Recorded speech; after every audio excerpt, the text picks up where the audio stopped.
오늘 함께 선택과 결단이라는 제목으로 함께 말씀을 나누고자 합니다. 우리는요, 살다 보면 참 많은 선택과 결단을 해야 될 때가 있습니다. 매일매일 살다 보면 가장 쉽게 하는 선택과 결단이 어떤 것이 있냐 하면 바로 무엇을 먹을까입니다. 점심시간이 다가오게 되면 오늘은 뭐 먹지? 오늘은 어디를 가서 어떤 걸 먹을까라고 참 별거 아닌 것 같은 고민인데 하루 종일 고민을 할 때도 있고요. 또 분명히 나는 이걸 먹겠다라고 해놓고 식당에 막상 가서 내가 이걸 왜 먹었지? 딴 거 시킬 걸. 이런 식으로 후회를 하기도 하는 선택과 결단을 하는 참 많은 시간들이 있습니다. 그런데 이 선택과 결단은 때로는 우리 인생에 있어서 정말 중요한 선택과 중요한 결단이 되기도 합니다. 오늘 말씀의 주인공인 요시야라는 왕은 하나님 보시기에 어떤 선택을 했는지를 함께 조금 뭐라고 말씀을 드려야 될까요? 평소에 들으셨던 해석이나 설교와는 조금 다른 해석을 조금 해보자 합니다. 역대기나 열왕기서의 글을 읽어보시면 요시야라는 왕만큼 선한 왕이 없습니다. 어릴 때부터 왕위에 올라서 하나님을 철저하게 따랐고 하나님의 말씀에 철저하게 순종했던 왕이 바로 요시야입니다. 심지어 다윗도 지켰다라고 기록이 없는 절기인 유월절을 지킬 만큼 하나님을 사랑했고 또 하나님을 철저하게 섬겼던 왕이, 그리고 말씀을 따라 순종하는 삶을 살았던 왕이 바로 요시야입니다.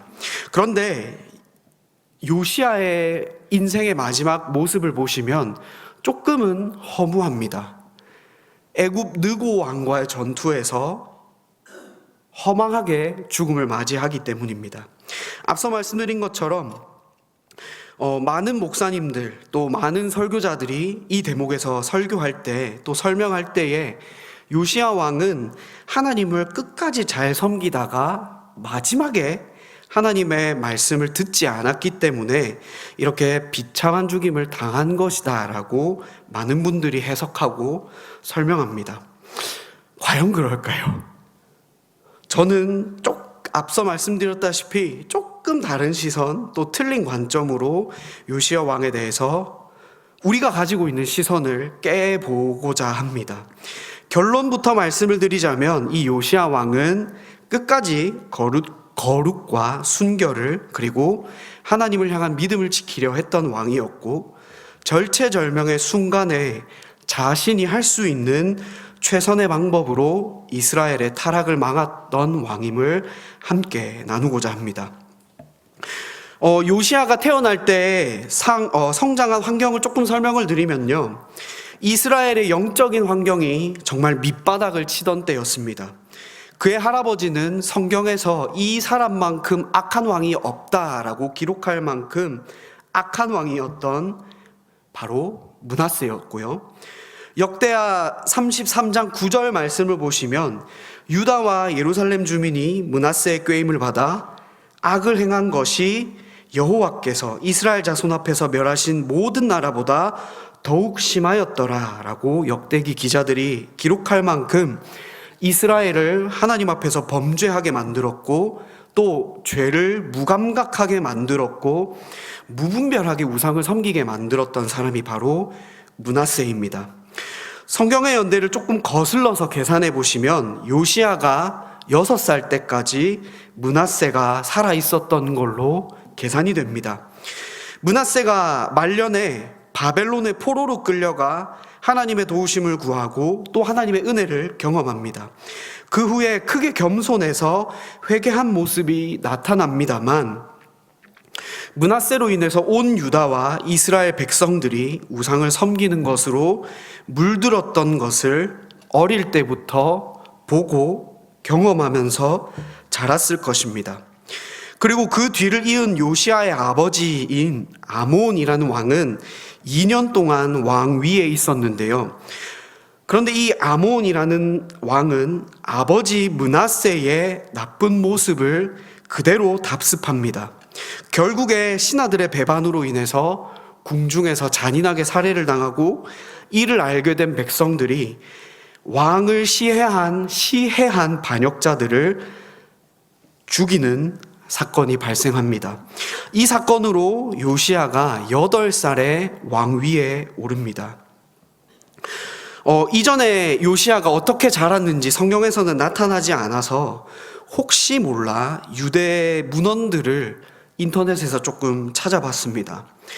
요시야 주변에는 어머니 여디다라는 여인 외에 대제사장 힐기야, 그리고 서기관 사반, 훌다라는 여선지자가 있었고요. 또 우리가 너무나도 잘 아는 예레미야와 같은 영적인 암흑기에도 하나님 앞에서 경건을 외치고 거룩을 외쳤던 사람들이 있었던 것을 봅니다. 또 이런 어린 왕을 둘러싸고 있었던 우상을 섬기던 귀족들의 눈을 피해서 이 앞서 말씀드린 사람들이 왕을 몰래 하나님을 경외하는 법을 가르치고 보호했다라는 기록이 전해집니다. 그런 요시야는 할아버지 므낫세나 아버지 아몬과 전혀 다른 길을 갑니다. 왕이 된 지 8년째 되던 해, 그 나이 16살 때, 우리 나이로 하면 중3이죠. 그때 하나님을 찾고 구합니다. 그리고 왕이 된 지 12년째, 20살 청년이 돼서는요, 유다와 예루살렘뿐만 아니라 이미 아수르에 의해서 망해버린 북이스라엘 지역까지 가서 우상을 섬기던 사람들을 처리하고 심지어는 산당과 우상 신상들을 모조리 파괴합니다. 그리고 우상들을 가루로 만들어버리는 1차 신앙 운동 회복을 단행합니다. 그리고 요시야가 26살이 되었을 때 그는 하나님의 성전을 수리하자라고 명령합니다. 그리고 우리가 너무나도 잘 알다시피 이때 성전을 수리하던 도중 힐기야라는 대제사장을 통해서 잊혀져 있었던 하나님의 율법이 발견됩니다. 그리고 그 책을 발견한 힐기야가 서기관 사반이라는 사람을 시켜서 요시야 왕에게 읽어주죠. 그리고 그 말씀을 읽어 내려갈 때 그 말씀을 들은 요시야가 자기 옷을 찢고 하나님 앞에 통곡하면서 회개합니다.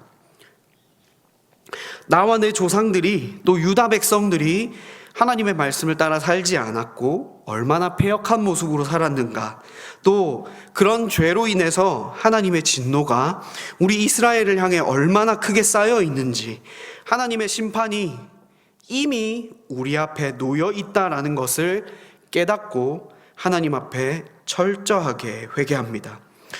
여기서 멈추지 않고 요시야는 그 당시 여선지자였던 훌다라는 사람에게 사신을 보내 하나님의 뜻을 되묻습니다. 어떻게 해야 합니까? 그리고 하나님은 훌다 선지자를 통해 유다를 향한 심판과 진노를 돌이킬 수 없다라고 한편으로는 마음 아픈 이야기를 하시는데요. 그런데 하나님은 여기서 멈추지 않으시고 요시야 왕에 대한 한 가지 약속의 말씀을 주십니다. 요시야가 하나님의 말씀을 듣고 하나님 앞에 진정으로 회개하고 자신의 옷을 찢은 것을 보셨기 때문인데요. 역대하 34장 28절 말씀을 함께 읽어보시겠습니다. 그러므로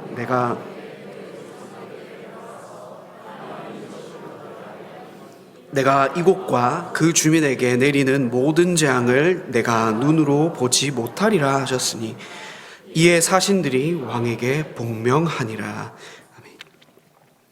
하나님은 요시야가 듣고 또 하나님 앞에서 통곡하고 옷을 찢으며 진정으로 회개했던 모습을 보시고 그 모습을 기쁘게 받으셨습니다. 그리고 장차 유다에 임할 심판을 요시야 왕 너는 보지 않고 평안히 조상들의 묘실로 들어갈 것이다 라는 약속을 주시는데요. 이 말씀을 들은 요시야는 한 가지 더 큰 결단을 진행합니다. 바로 온 백성을 모아서 하나님의 말씀을 모두 읽어주고 이 성전을 수리하면서 찾은 그 율법책을 모두 읽어줍니다. 그리고 한 가지 결단하자라고 하면서 저와 여러분, 요시야 왕과 이스라엘 백성들 모두가 이 자리에 있었던 그 자리에 있었던 모두가 하나님 앞에 마음을 다하고 목숨을 다해서 여호와의 계명을 지키겠습니다라고 언약을 갱신합니다. 여기까지만 봐도 이 요시야 왕이 참 대단한 왕이구나라는 것을 보시게 되는데요. 요시야 왕은 여기서 멈추지 않고 한 걸음 또 나갑니다. 다시 한 번 더 이스라엘 전체를 통틀어서 하나님 앞에 이스라엘 백성들이 돌아올 수 있도록 종교개혁을, 신앙 회복운동을 단행하는데요. 먼저는 바알과 여러 우상을 섬기던 제사장들을 파면하고 죽입니다. 그리고 이 당시에 성전 한가운데 있었던 더러운 남색하는 자들, 말 그대로 동성애자들입니다. 이들의 집을 철거하고 허물어 버립니다. 그리고 그 당시에 우상을 섬기던 모습들 중에 성경을 읽어보시면 자녀들을 이 불 가운데 지나가게 하거나 또 불에 태우는 제사가 있었던 걸 보시게 되는데요. 몰록에게 바치던 그 제사를 전면 금지시킵니다. 또 이스라엘 땅 가운데 있었던 신접한 자들, 점쟁이들, 무당과 박수 이런 사람들이죠. 또 이 드라빔을 제거했다라고 하는데요. 이 드라빔은 개개인이 지녔던 가지고 다닐 수 있었던 부적과 같은 작은 우상들을 뜻합니다. 그렇게 보면 눈에 보이는 우상들, 그리고 눈에 보이는 우상들을 섬기던 예배들 뿐만 아니라 우리가 간단하게 생각할 수 있었던 미신적인 요소들까지 이스라엘 백성들에게서 또 이스라엘 땅에서 모조리 제거하는 역사를 보실 수 있습니다. 또 열왕기상 13장 2절을 보시면 이 요시야 왕이 어떻게까지 행동하냐면 하나님의 사람이 제단을 향하여 여호와의 말씀으로 외쳐 이르되 제단아 제단아 여호와께서 이와 같이 말씀하시기를 다윗의 집에 요시야라 하는 이름하는 아들을 낳으리니 그가 내 위에 분향하는 산당 제사장을 내 위에서 제물로 바칠 것이요 또 사람의 뼈를 내 위에서 사르리라 하셨느니라 하고 라고 이 여로보암 시대 때 이스라엘 백성들이 우상 숭배로 극명하게 치닫자 하나님이 이름 없는 한 선지자를 보내셔서 여로보암 왕에게 말하는 것을 보셨는데요. 북이스라엘의 우상 숭배의 근원이라 할 수 있는 베델 제단, 금송아지를 만들어서 섬겼던 그 베델의 제단을 파괴했을 뿐만 아니라 여로보암이 거룩하다라고 주장했던 베델 제단을 섬겼던 그 제사장들의 뼈를 빻아서 뿌림으로 부정한 곳으로 만들고 그 제단을 완전히 헐어버립니다. 이를 통해서 하나님이 요시야를 통해 요시야라는 사람을 보내서 이방 제사를 뿌리 뽑을 것이다 라는 그 약속이 성취된 것을 보시게 됩니다. 그리고 그 절정이 유월절을 지키는 것에서 드러납니다.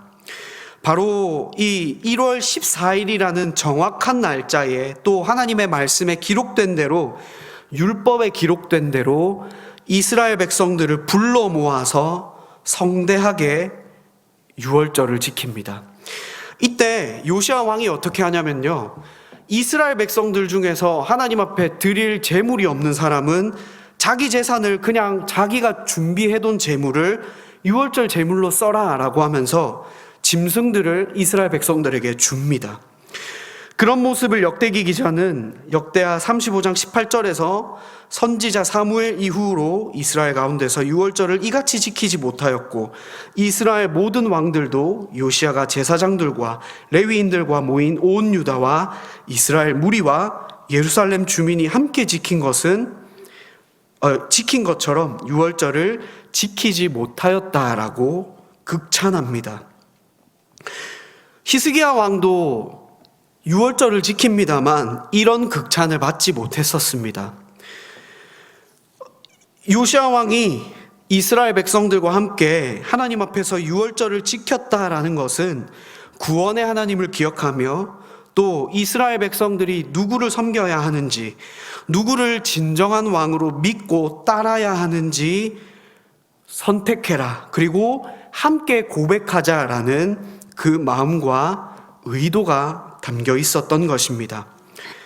역대기 기자가 요시야 왕을 다윗보다 이러한 모습을 다윗보다 뛰어나다라고 극찬할 정도로 요시야는요, 하나님의 말씀을 어릴 때부터 철저하게 따랐고 그 말씀에 철저하게 순종했던 삶을 살았던 경건한 왕이었던 것을 보시게 됩니다. 그런데 그렇다면 오늘 우리는 한 가지 질문이 생깁니다. 이렇게 하나님 앞에서 경건한 삶을 살았던 요시야가 심지어는 다윗도 지키지 않았던 그 유월절을 지킨 요시야가 왜 무기또 전투를 나갔고 하나님의 말씀이 있었음에도 불구하고 전쟁에 나갔고 왜 애굽 왕 느고의 군대가 쏜 화살을 맞아 안타까운 죽음을 맞이했는가입니다. 심지어 오늘 보신 말씀에서처럼 심지어 느고는 하나님께서 나를 보내셨다, 그러니 나를 막지 말라라고 했고 그 말씀이 정말로 하나님의 말씀이었다라는 것을 역대기 기자는 기록합니다. 요시야가 과연 하나님의 말씀을 무시하다 죽은 것일까라는 질문이 자연스럽게 나오는데요. 이 당시는 요시야가 이렇게 전투에 나갈 수밖에 없었던 이 시기는 아수르가 빠르게 몰락하고 있었고 바벨론이라는 신흥강국이 세워지던 시기입니다. 그리고 이 바벨론과 애굽이 그 당시 이스라엘 지역을 패권을 다투던 시기였습니다. 그런데 고대 사회에서 전쟁이라는 것은 현대 시대의 전쟁과는 전혀 다른 의미를 가지고 있습니다. 지금 보면 나라의 이익을 위해서 또 나라가 취할 수 있는 여러 가지 이점들을 보고 또 사상과 이념을 가지고 전쟁했다라고 하지만 이 시대의 전쟁은 종교적인 전쟁입니다. 말 그대로 신들의 전쟁이었던 것입니다. 열왕기상 20장 23절을 보시면 아람이 쳐들어오는데요. 이때 아람 왕의 신하들이 왕께 아뢰되 그들의 신은 산의 신이므로 그들이 우리보다 강하였거니와 우리가 만일 평지에서 그들과 싸우면 반드시 그들보다 강할지라라고 기록이 되어 있는데, 이때 아람 군대가 이스라엘을 쳐들어와서 하나님에 대해서 산들의 신이다라고 하면서 우리가 만약 평지에서 이스라엘 백성과 싸웠다면 우리의 신이 그들의 신을 압제했을 것이다라고 기록하는 것을 통해서 이 시대의 전쟁은 종교적인 전쟁인 것을 보시게 됩니다.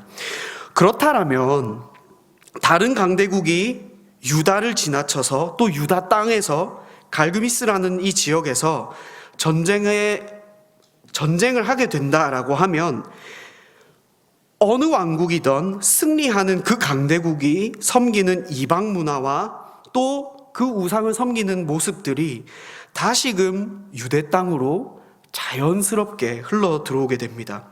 이 나라와 저 나라가 싸웠는데 어느 나라가 이겼대. 그러면 이 신이 더 센가 보다라고 자연스럽게 생각했던 시대이고, 또 그러면 우리가 이 신이 어떤 신인지 한번 알아보자, 이게 뭔지 한번 알아보자라는 그 호기심이 자연스럽게 흘러 들어오고 그 호기심이 커져서 또 이스라엘 백성들의 신앙을 흐지부지하게 만들고 이스라엘 백성들이 하나님의 백성으로 살지 못하게 만들 수 있는 결과를 초래한다라는 것입니다.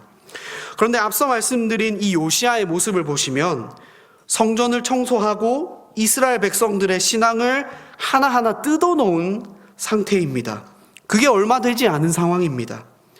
그리고 하나님 앞에서 우리가 하나님의 말씀을 따라 살겠습니다라고 결단한 지 얼마 안 되는 시기였습니다.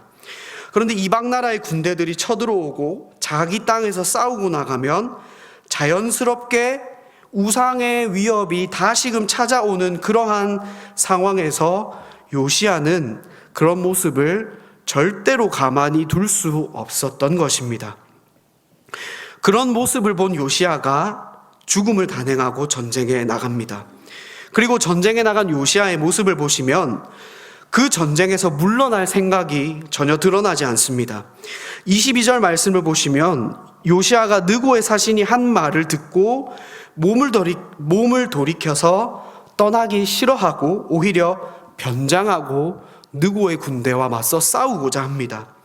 이 모습은 단순히 자기의 고집을 부리거나 혈기를 부린 것이 아니라 내가 선택한 신앙의 신념과 하나님을 향한 믿음의 고백을 절대로 버리지 않을 것이라는 의지를 강력하게 드러낸 것입니다.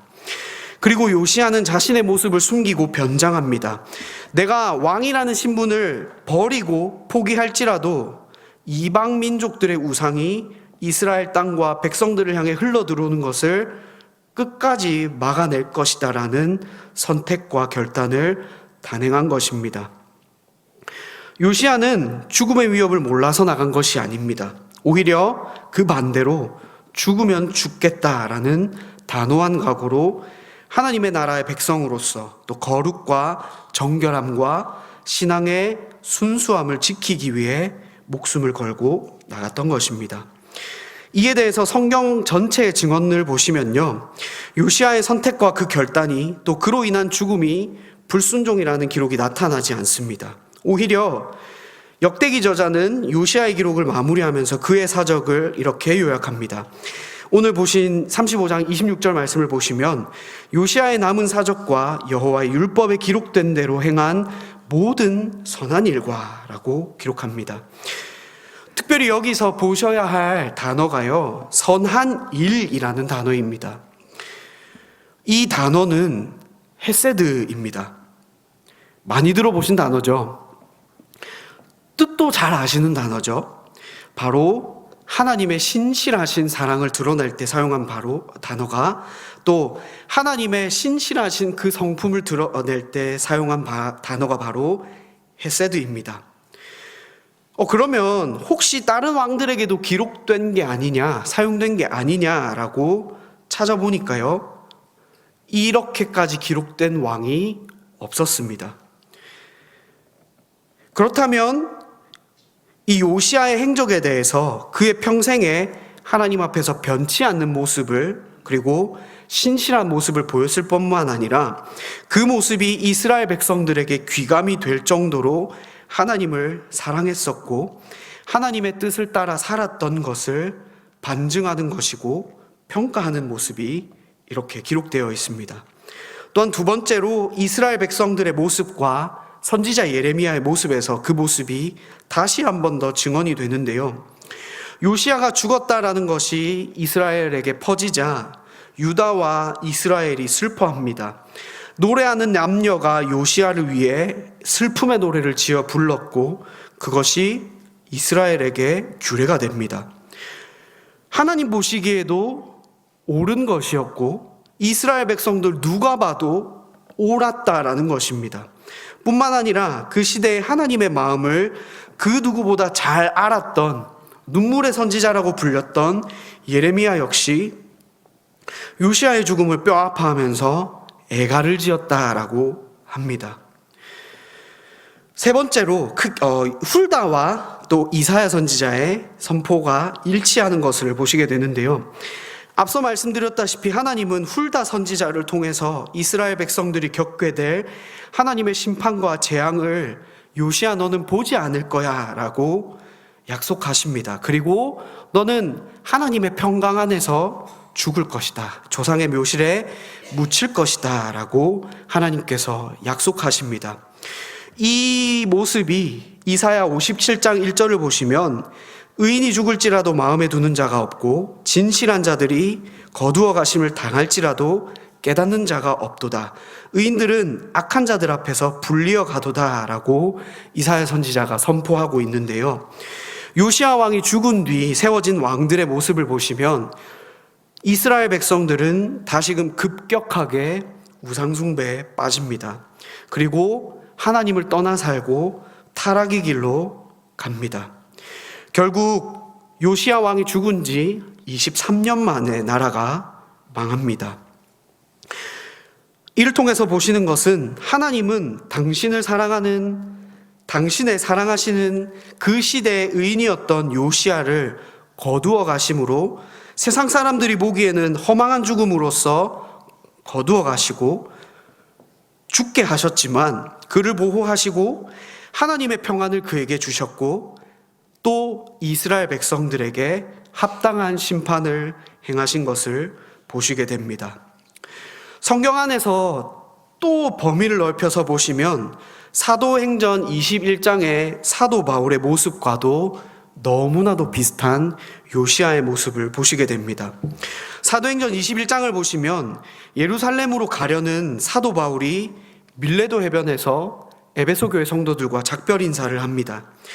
이때 한 여선지자, 아가보라는 여선지자가 나타나가지고 사도 바울의 옷을 풀어 헤치고 가서 자기의 수족을 묶습니다.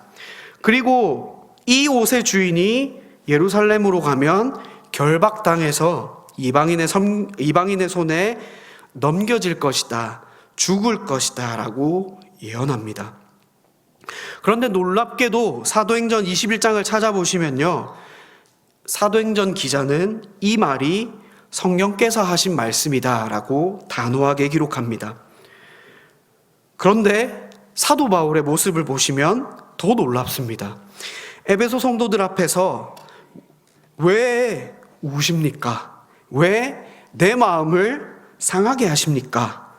나는 예수님 때문에 결박을 당할 수 있고요. 또 나는 복음 때문에 죽을 각오가 언제든지 되어 있습니다 라고 하면서 그들과 한편으로는 좀 단호하게 헤어지는 모습이 기록되어 있습니다. 요시야 역시 마찬가지였습니다.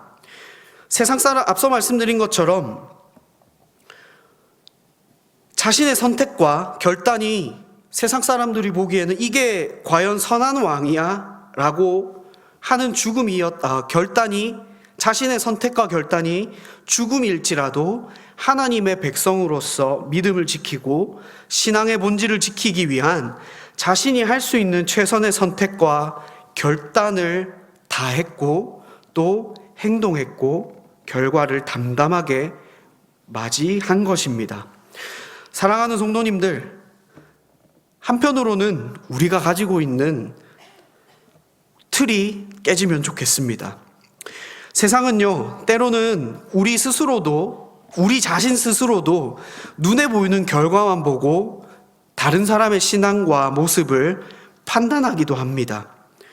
아, 저 사람은 저렇게 행동하고 말하는데 과연 저 사람이 집사라고 할 수 있을까? 심지어는 장로라고 할 수 있을까? 또 더 나아가서는 사역자라고 할 수 있을까? 라고 말합니다. 또 어떤 사람들의 모습을 보고는 저렇게 행동하더니만, 저렇게 결국 고집 피우더니만 결국 저렇게 됐네. 적당하게 타협하고 포기하고 살지 왜 저렇게까지 신앙생활하냐라고 하면서 판단하고 정죄하고 그 사람을 깎아내립니다. 왜곡되게 생각합니다. 그런데 요시야의 중심을 보시면 그런 마음과 그런 동기가 전혀 아니었다라는 것을 보시게 됩니다. 많은 사람들의 안목과 해석을 보시면 요시야는 무기또에서 하나님의 말씀에 불순종했다라고 말할지 모르겠습니다만 하나님은 그의 선택과 결단이 믿음을 지키고 경건을 지키기 위해 자기 자신을 포기할 만큼 선택하고 결단을 내린 그 요시야의 모습을 인정하시는 것을 성경 곳곳에서 기록하고 보게 하십니다. 이처럼 오늘을 살아가는 우리에게도 이러한 믿음의 결단과 선택이 필요합니다. 세상의 가치관과 타협하고 때로는 세상의 방법에 순응해야 하고 따라가야 해. 그 흐름을 따라가야 해. 유행을 따라가야 해. 라는 압박이 몰려옵니다. 세상과 타협하지 않으면 인정받지 못할 것처럼 우리를 판단하고 때로는 정죄하기도 합니다. 그러나 오늘 우리가 본 요시야처럼 믿음의 자리를 지키고 믿음을 선택하는 단호한 모습이 필요합니다. 때로는 그 모습이 단편적으로 보이기 때문에 세상 사람들에게 또 교회 지체들에게 심지어는 가족들에게 무시받고 천대받을지도 모릅니다. 그러나 우리는 세상의 평가보다 하나님께서 기뻐하시는 선택과 결단이 무엇일까 끝까지 고민하고 선택해야 합니다. 비록 그것이 세상에서 욕하고 조롱하고 또 진정한 의미를 모르면서 우리를 평가하더라도 우리는 하나님께서 기뻐하시는 선택과 결단을 다해야 할 줄로 믿습니다. 사랑하는 성도님들, 오늘 우리가 보신 이 요시야의 모습처럼 저와 우리 모든 성도님들이 또 많은 믿음의 선배들처럼 세상과 타협하지 않고 순전한 믿음을 지키고 거룩을 지키기 위해 또 하나님의 뜻을 따르는 선택과 하나님께서 기뻐하시는 결단을 해 나가시는 저와 우리 모든 성도님들 되시기를 소망합니다. 그것이 세상 사람들의 눈에는 왜곡되게 보일 수 있습니다. 왜 저렇게 했을까? 저거 말고 다른 방법들도 많을 텐데 과연 저게 하나님 보시기에 옳은 결단과 선택일까라는 조롱과 판단과 비판을 받을 수도 있습니다. 그러나 그 모든 모습에서도 불구하고 우리는 하나님의 인정과 하나님께서 원하시는 것이 무엇인가를 다시금 되돌아보고 선택하고 결단하는 또 그 뜻을 지키기 위해 행동하며 순종해 나가는 저 우리 모든 성도님들 되시기를 소망합니다.